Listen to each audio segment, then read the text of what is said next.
Hey, everybody. Music is the universal language that transcends borders, communicates emotion, and harmonizes our shared human experience. It's really kind of the profound rhythm of life that resonates in every heart and soul. So, today, the magic of music is transforming lives beyond the concert hall and right into our homes. Thanks to online platforms and the power of digital technology, the beauty of learning and creating music is just a click away. Our guest today, the incredibly talented and versatile Kristin Center, has mastered the art of bringing music education to the digital landscape. Kristin's unique blend of Afro-Cuban jazz and classical music has combined with her innovative Topanga music method, is shaping the future of music's learning, making it accessible for everyone, no matter where they are. And we're going to talk about that a lot today. Today, we'll also dive into the enthralling world of online music education with Kristin and discover how she is using technology to inspire a new generation of awesome upcoming musicians. In just a second, we're going to talk about that. Here we go.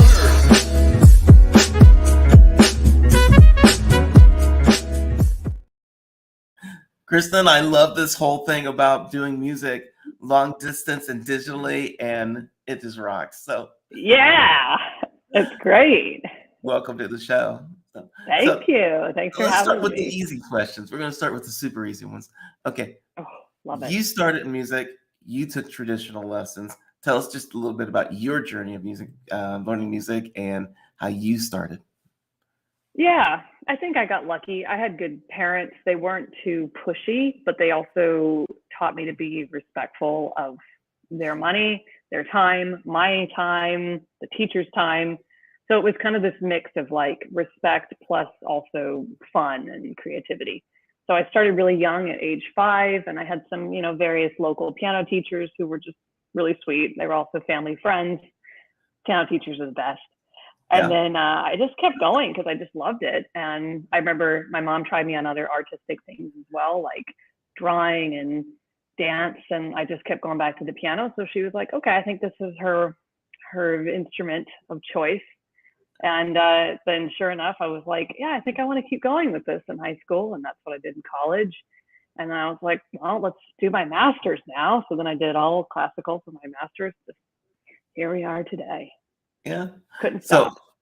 now, when you were learning music, not Yeah. like it was like in the ancient days, but most of the time Yeah. you either It was a went while ago. to like someone's house or they came to your house or you went to a Yeah. classroom and that was the experience, right? Yeah. I'm trying to think if I ever had a piano teacher come to our house. I think for me, it was always my mom carted me to their house, at least 10 to 15 minutes late, throwing the piano teacher's schedule off by a really annoying half hour. And then, yeah. Yeah. So, So you go to their house. It's kind of like your mom was not the soccer mom, she was the piano teacher mom. yeah. Yeah. For Yeah. I sure. mean, Yeah. yeah, a lot of moms have to do that. I don't know how they do it. Yeah. I hope Yeah. COVID has saved a lot of gas prices for people, or, whatever, gas Yeah. budgets. So you actually have done that. You've gone to people's houses and you've had people maybe come to your house to sometimes teach Yeah. As a lessons on piano piano. teacher myself, right? Is that what you mean? Yeah. Yeah, yeah, I've definitely driven to people's houses. I had them come to me like only a few times because I just felt like that was the least control. I mean, I'm just sitting there like waiting, na, na, na, na, na, like for whenever somebody can show up. I mean, that's like, to me, that was like so many stressing factors with just getting people there, getting them to show up on time, and making Yeah. sure they know how to find the place. Yeah, Okay. don't miss that. Now, in that case, what drove you? Ooh, did you see that? Drove you. Anyway, to start doing music lessons online because that is like a completely different experience.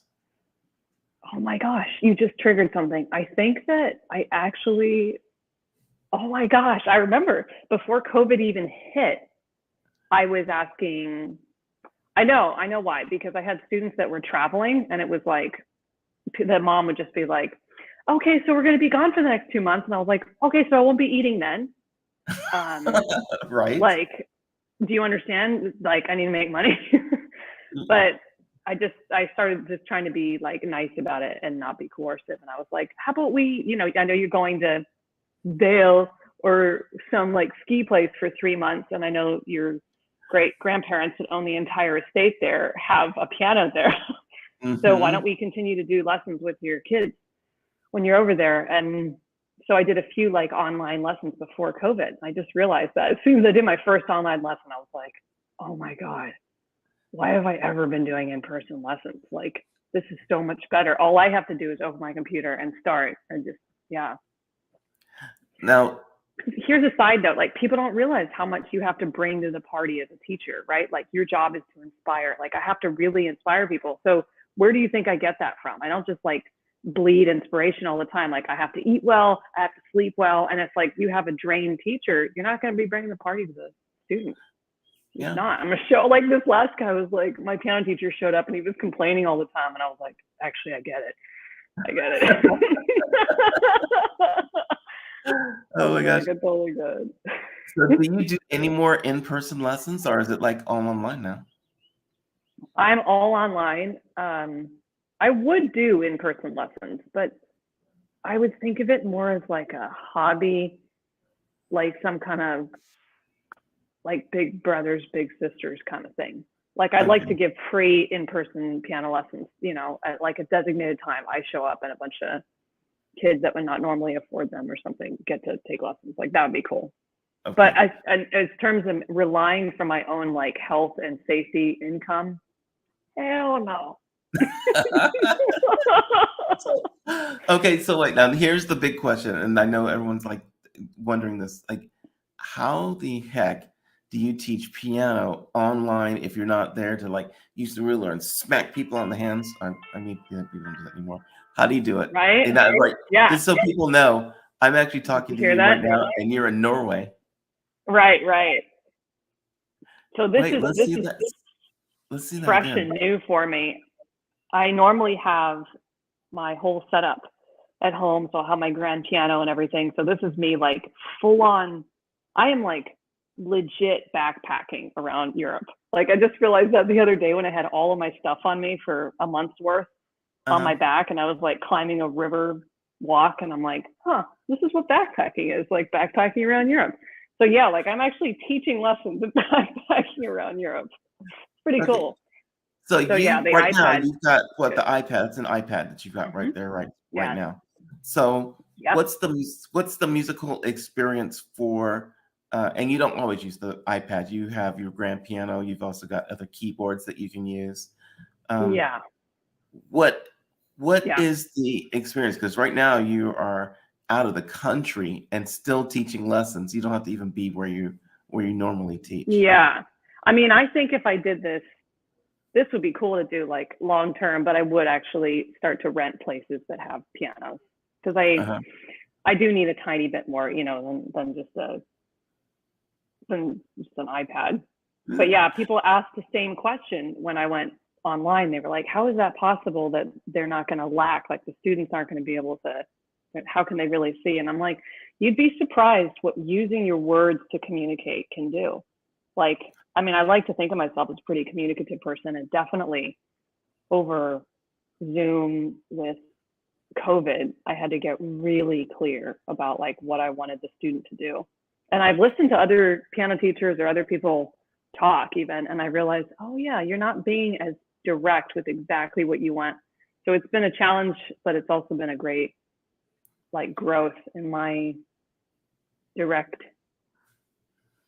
also catering to that person's listening style too. I remember you had somebody on the show a while ago that was like, yeah, I need to learn who they are and how they listen, how they hear. Gotcha. Do you teach over Zoom? Yeah, so new students would be really, I think that would be hard. I had a new student yesterday and I'm so glad it went well, but most of the students that I'm having here, they already know me and I already know them. So we have that built dialogue. It would be pretty challenging to be like, teaching out of the iPad, sketchy internet, often like the fjords of Norway, and being like, so what's the normal experience? Yeah, what's the normal experience for everybody? If you're it's back me home? at a grand piano. Yeah, me at a grand piano. I actually have two pianos. grand piano, and then there's a keyboard on the side in case I have students that are working on like, another kind of keyboard or MIDI thing, because I teach a little bit of that too, like producing and whatnot. And so, yeah, I'm sitting there at the piano and I'm just talking to them like this. And then I have a top-down keyboard. So what I do here virtually is I brought this little third phone. I think this is the third little phone I brought. And so this is like, I couldn't even trade this back in for like $5 now. If I brought this into Apple, they would be like, we're not interested in that old device. So I've saved all of these old Apple devices because sure enough, the camera didn't get that bad over the years, get that much better over the years. This is a fine camera. So I'll do the top-down camera over the keyboard. And then at home, I have like 2 top-downs and a side so they can see, like, whatever I need to do, I'll like, orchestrate it. It's so cool. I really want a touch screen. I want to do that. Yeah. Like so bad. That's the next computer for sure. So yeah, I'll make it so whichever one that I need to show them, hey, can you use your hand posture like this? And I know that this angle will be better for that than like a top down. And that's also I do that with Instagram too. Wait, you teach on Instagram also? Yeah, I do. I mean, I do these little short snippets of like, a correct attention span for somebody, ages 15 to 50. So yeah, those 30-second or less Instagram clips. I know like which angle will be better to help. Like I saw your Instagram and your following is like booming. People are just like, you put up another video. Yeah, it was really moving. That guy, the new guy yesterday, was actually from Instagram, and he just said like, this is it's just back to communication again. He's like, I think maybe one skill that I have is I am like able to communicate something a little clearer, because I know for me, school was always a little foggy. I don't know if teachers just talk too much, but I was the kind of student who just wanted like bulletproof, clear points. Like I needed simplicity, and I needed to then be thorough. And that was my style. I didn't want the teacher to be super thorough, and then I had to like, spark notes it. So I'm not great at that. So I try not to give people, as much as I'm talking your ear off right now, there must be sugar in this rhubarb drink. I try not to like vomit too much stuff out at people. I try to just, especially when I can then post edit it for Instagram. Definitely cleaner. Do you have specific books that you tell people to go get, and then you'll have lessons that you give them throughout the week? Because I know you also have like your own method that you do, right? You do Topanga music lessons, the Topanga method. So what's the difference between, what is the method? What is the Topanga music? Yeah, I guess back to the clear and the direct thing. I don't know. I think that our world is moving a little bit more towards videos, at least for me, just gathering some intel on students. A lot of them are like, yeah, so I was watching this random YouTube video on piano lessons, or this random Instagram video on how to do octaves, or it's usually a video. They're not like, so we sit in the library the other day and I pulled out this piano book about like, like really old 1950s piano technique. So I'm trying to push anybody who comes and maybe wants a book. I think that's still like really rooted in our memory, especially for students who might be like 40s, maybe 50s plus. But I still think they do better with video. So yeah, I put together a whole like 100 videos for like learning scales, learning circle fifths, learning what is 100% the basis of what you need to know for all music on the piano. And I put that on topangamusiclessons.com. Wow. Now, do people have to already know piano in order to take advantage of your lessons online, or what? No. I mean, and the other thing too would be they could always reach out to me is it still fairly new? I'm not like established for decades in what I've done. So, it's fresh. I can't totally speak for a beginner right now because it's been so long since I've been one, but I really believe, as I've shown it to people who do not know anything about piano, they're like, oh my God, that makes sense. And I'm like, how does that make sense? Like, because you know nothing about music and somehow it makes sense to them. And I'm just like, cha-ching. Okay, great. that works. Yeah. So, So on no, the it could be actual, beginner or advanced. Like it's okay, all ranges. okay. And then Okay. if they want to, can they still schedule lessons with you, private lessons? Yeah, I'm gonna have like, a limited number of slots for that, obviously, because I'm just one little human. But like I think, I do like to teach, and so I have like, an opening in my life for that for sure. Okay. So you've got you teaching When I'm online. not on the ferry with my backpack traveling Exactly. back to Copenhagen. That's so funny. I know, Yeah. it's great. I want to see your first one that you actually do from the forest. You've got like satellite internet and you've got your iPad keyboard and you're still teaching people in LA and New Oh, York dude, and stuff like yeah. that. Yeah. I just checked out a like art meets nature park today, and I thought like, oh my God, I wonder how you could do music in here and all that. Yeah, it's just so cool. Okay, well, a couple hours after this, I'm gonna whip out my keyboard and we're gonna do a lesson like remotely from the forest. Yeah, man, we'll just get a little generator. Yeah, it'll be Yeah. fine. So what do you want? What do you want people to take away? What is it that you want people to learn about digital online learning for That music? it's not going to hinder your like growth. So whether it's with me or anybody else, like go for it if you've been thinking about it, and if you completely dismissed it, try to open it up a little bit again, open up your wall, because it's a really really convenient way for both teachers and students to like take the step forward. And really, I mean it, like you're going to get a teacher who's much more well rested than one who is still doing this like house to house drive. I mean, Hmm. it really is like a drain. I don't know anybody who goes on the road and gets inspired to be alive.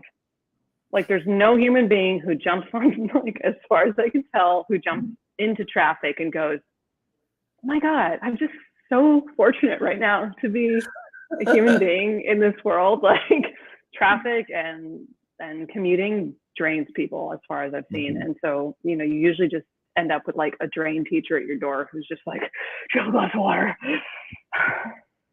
Would you say it was more student driven that you decided to do the online lessons, or was it more LA traffic and like I just can't do this anymore, or was it COVID? What really like drove you to it? Yeah. COVID definitely tipped it because it was like, this is the only option.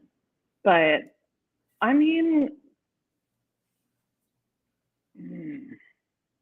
that's a very interesting question because I think that in like some kind of weird, cool utopian Hobbit land world, I think it would be really nice for like everybody to live in a village without any cars and only public transportation, and like a piano teacher to walk from door to door to door and like teach the youngins or the elderly in person. Yeah, I do think that would be great. But I actually think the closest thing to that is this Zoom thing, because pretty much I'm just going door to door to door with Zoom, and I'm not doing the traffic thing. I really think that throws it off. Now, with students coming to the teacher, that's still a valid way of teaching. I mean, there's a lot of other stuff in here. I don't know how much time we have, but I think that, like, for me, I kind of like the style of teacher that I am. I like someone who's also like out there living a life and who's very like, going to take the world in, going to also be a musician themselves. Mhm. Um, who's not like 100% a piano teacher. Like to me, I've never been super inspired by those people. They made me feel safe, but they've never like made me feel like, oh, I'm like, I want to go out into the world and kind of do what Kristin's doing. Like, I don't know, like you can't necessarily serve like a role model purpose. So I think the old age of like, the elderly woman that teaches kids piano in the village thing, I think that's morphing a little bit as kids have Instagram and they have social media. I think they want a little bit more titillation for their, Mhm. like, yeah, yeah. Well, I don't know. I'd be really curious where that whole thing goes. But yeah, if you want like a good performing kind of well-rounded teacher, you're going to have to be a little bit more flexible with Yeah.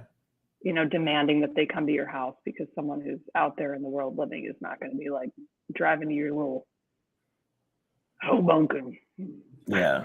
Do the condo kids and just do showing the up. Yeah. people do the people that you teach, they have to, one, they've got to have their own iPhone so that they can talk to you, right?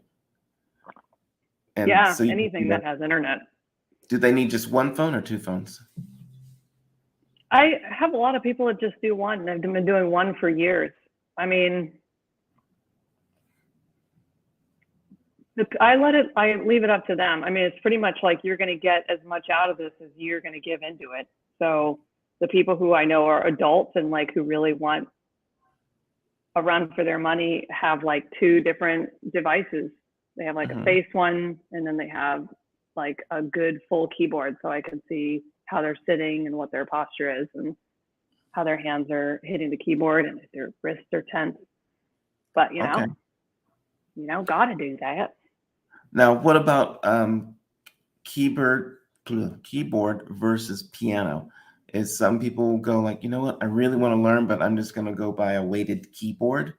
Yeah, or something. that's changing, because that's like, I now teach people who are going to be like professional keyboardists and people who are going to be, using a grand piano mostly.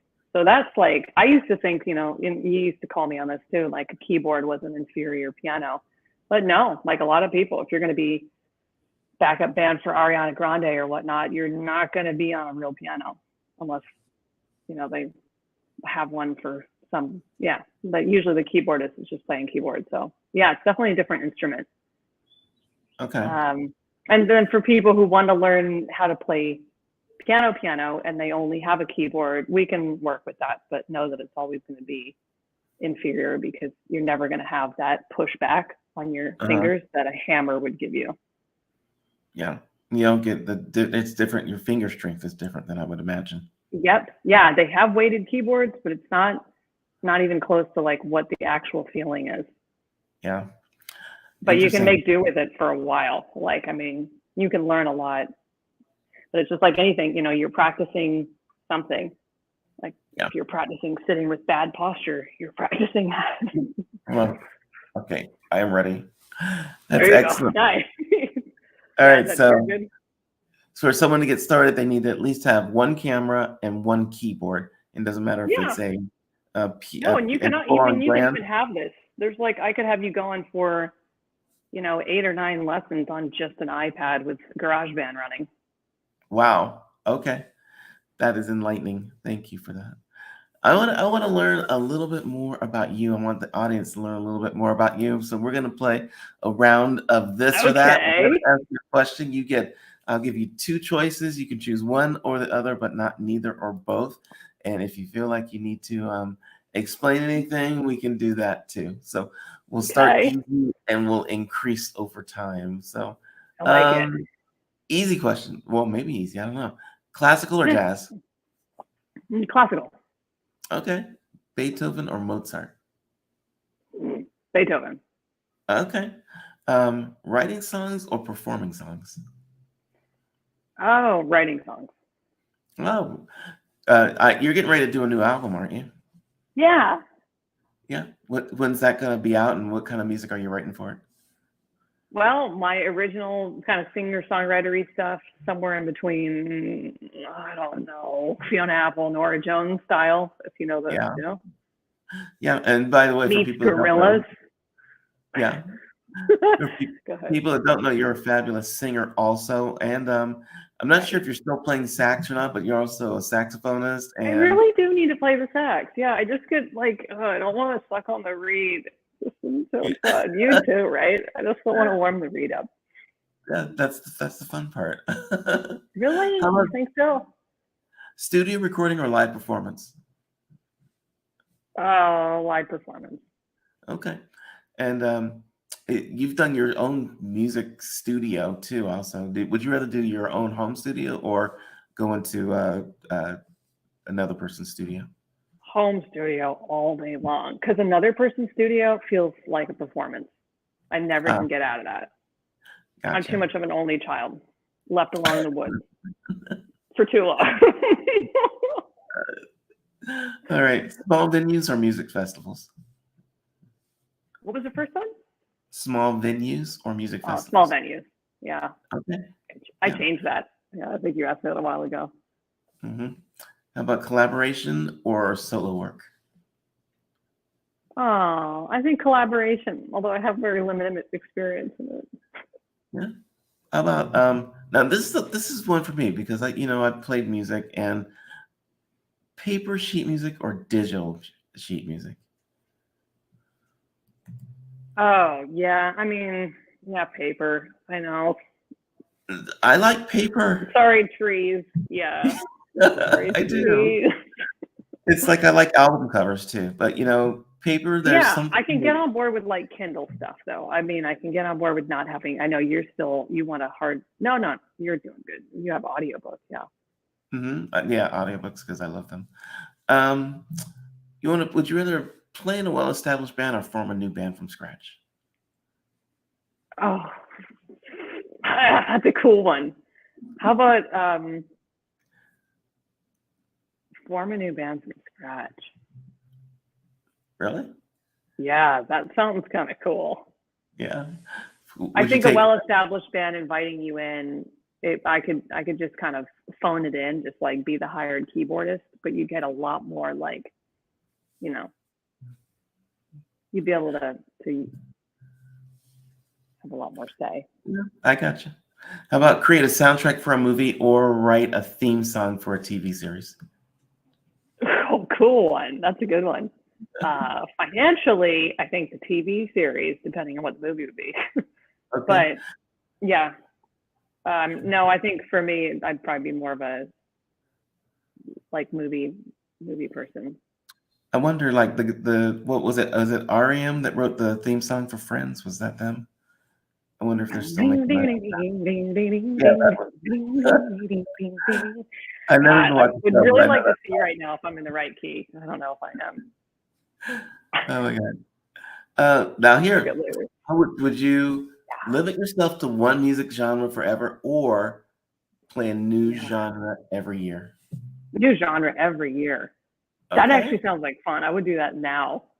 Well, Yeah, that actually does sound fun. I got two more for you. Um, okay. Win a Grammy or have a lifetime teaching impact on thousands of students. Oh, that's cute. I mean, yeah, I think Those are two big things, right? they are very big things. What I think is, I'll just spend a second. Like, what I think is really interesting is one is less about like your effect on the world and more about your like ego, which is it could be big. Like if you do something where you are like a life changing artist, like somebody of a different race that's ever won that, or LGBTQ or something, like, so you can like lead the way for many different people to go down that path. But other than that, I still think with me, it would be the teaching one, because I think when you're more like in humans' hearts and less just on a screen, you can like really change the world. I wish there was a combo, but I know I can't do both. But like something where you're like you still have notoriety that can help pave the way for Mhm. people like you for that space, but also more one on one. Okay, gotcha. Last one. Use music as a tool for personal expression or use music as a tool for social change. Oh, these are great. That's a really good one. My whole life it would have been uh, social change. And hmm then now I actually think that personal expression is a really important part of social change. And I think that I'd probably go with personal expression and then hope that it trickled out into being some social change just by the way I look at the world. Okay. Awesome answers, by the way. I love that. Thank you. We definitely want people to stay in touch with you and be able to keep up with you wherever you are in the world and do some lessons Yeah, with at you. the very least, follow the Instagram too. Yeah, Yeah, that's my personal webpage. yeah, we You can go got you. vote for my Grammy there. Hmm. That you post the Grammy there, and then people see it, and they'll go like, "I got to take lessons with her." We've also got your topangamusiclessons.com. People can find you Yeah. on that, and you do have a YouTube channel at /Kristin Center. I think it's /C/Kristin Center to get to your actual channel. And then you got your Facebook. Why do we not have your... which one should I Instagram leave too up? is super easy. Okay. And what's your Instagram handle? Is it at Kristin Center or is it at Topanga Music Lessons? Topanga Music Lessons. Yep. Okay. So that's a good one to leave up. Awesomeness. So Yeah. thank you for being on. This has been really fun. I love picture of me skiing. Say again. It's a picture of me skiing. On your Instagram? The cover of Topanga Music Lessons. Yeah. So you'll know it's me. Awesome. We'll definitely have to have you on again. This has been super fun as always. Totally. You're such a great host. I feel whenever we get back from Europe, we're going to hang out. Okay. Yeah. Watch Friends right. together. Oh my God, I'm going to be singing that all day now. Stop. I know. All right. Well, Goodbye, I don't have to. It's night. Yep. It's been fun. Take it easy, Kristin.